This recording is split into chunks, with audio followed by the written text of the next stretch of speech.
ones that backed out, do you feel that they should compensate the province for the money that was spent?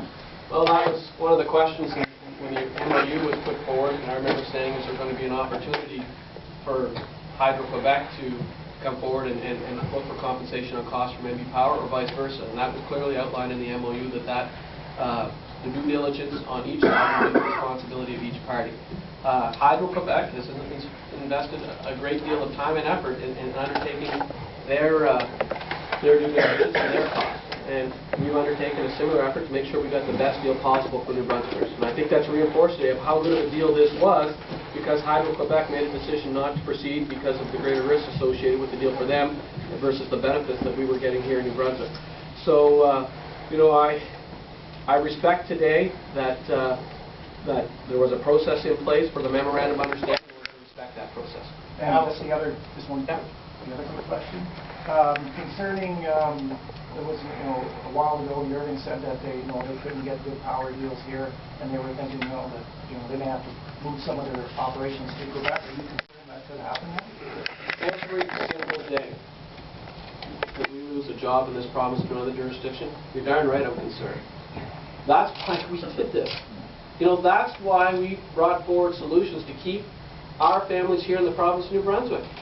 And that's why we put forward solutions to deal with these challenges. And as I said, it's evident today that it was a unique opportunity. It was a unique opportunity that would have truly transformed this province.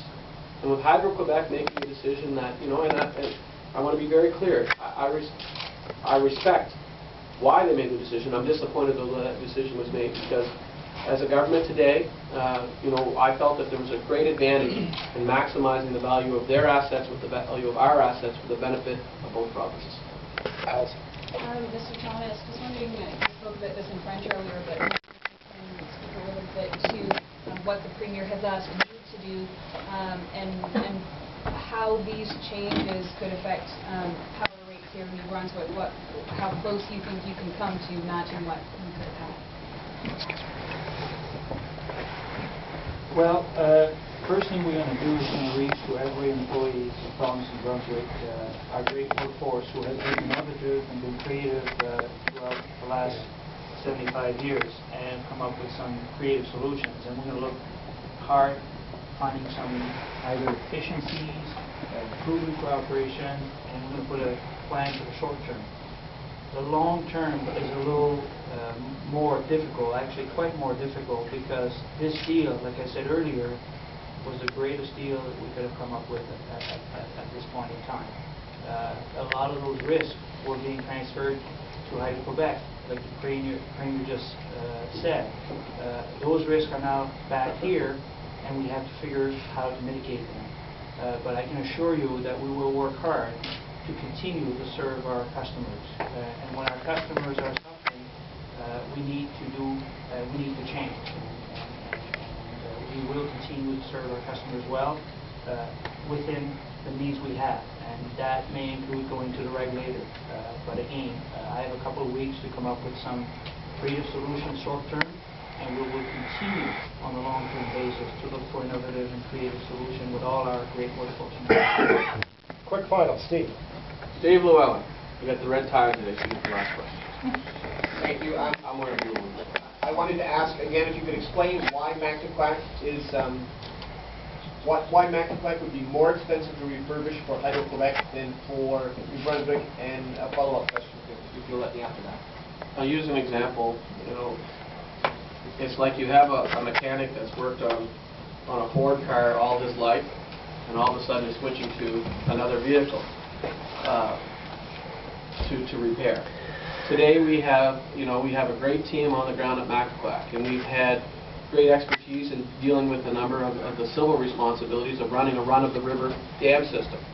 Hydro-Quebec's expertise and experience is not in the type of hydro system that we have here in the province of New Brunswick today. So there was greater risks associated moving forward, and a number of risks that haven't been determined yet. Department of Fisheries and Oceans, what role they would undertake in the refurbishment of the Mactaquac Dam. As the minister's often said, these are issues that would have to be identified through an environmental impact assessment process. So Hydro-Quebec, in going through their due diligence process, made a determination because of the increased risk associated with refurbishing or building a new dam, that they could produce power cheaper in the province of New Brunswick than undertaking that project. And for them, then that also transferred more risk on the Point Lepreau generating station, where they were going to maximize the benefit of our assets more equally. And that's the challenge that we had going forward today. Okay, and maybe just a follow-up question on another subject. Any plans to change the date of the election? No. Number 27. I got one more. And me too. You had your two. We're going to be doing... No, you had your two. Thank you very much. We're doing CPC interviews. I got to get out. National news here. And I gave you guys priority first. I want to be secure. He's got to do it too. Thank you very much.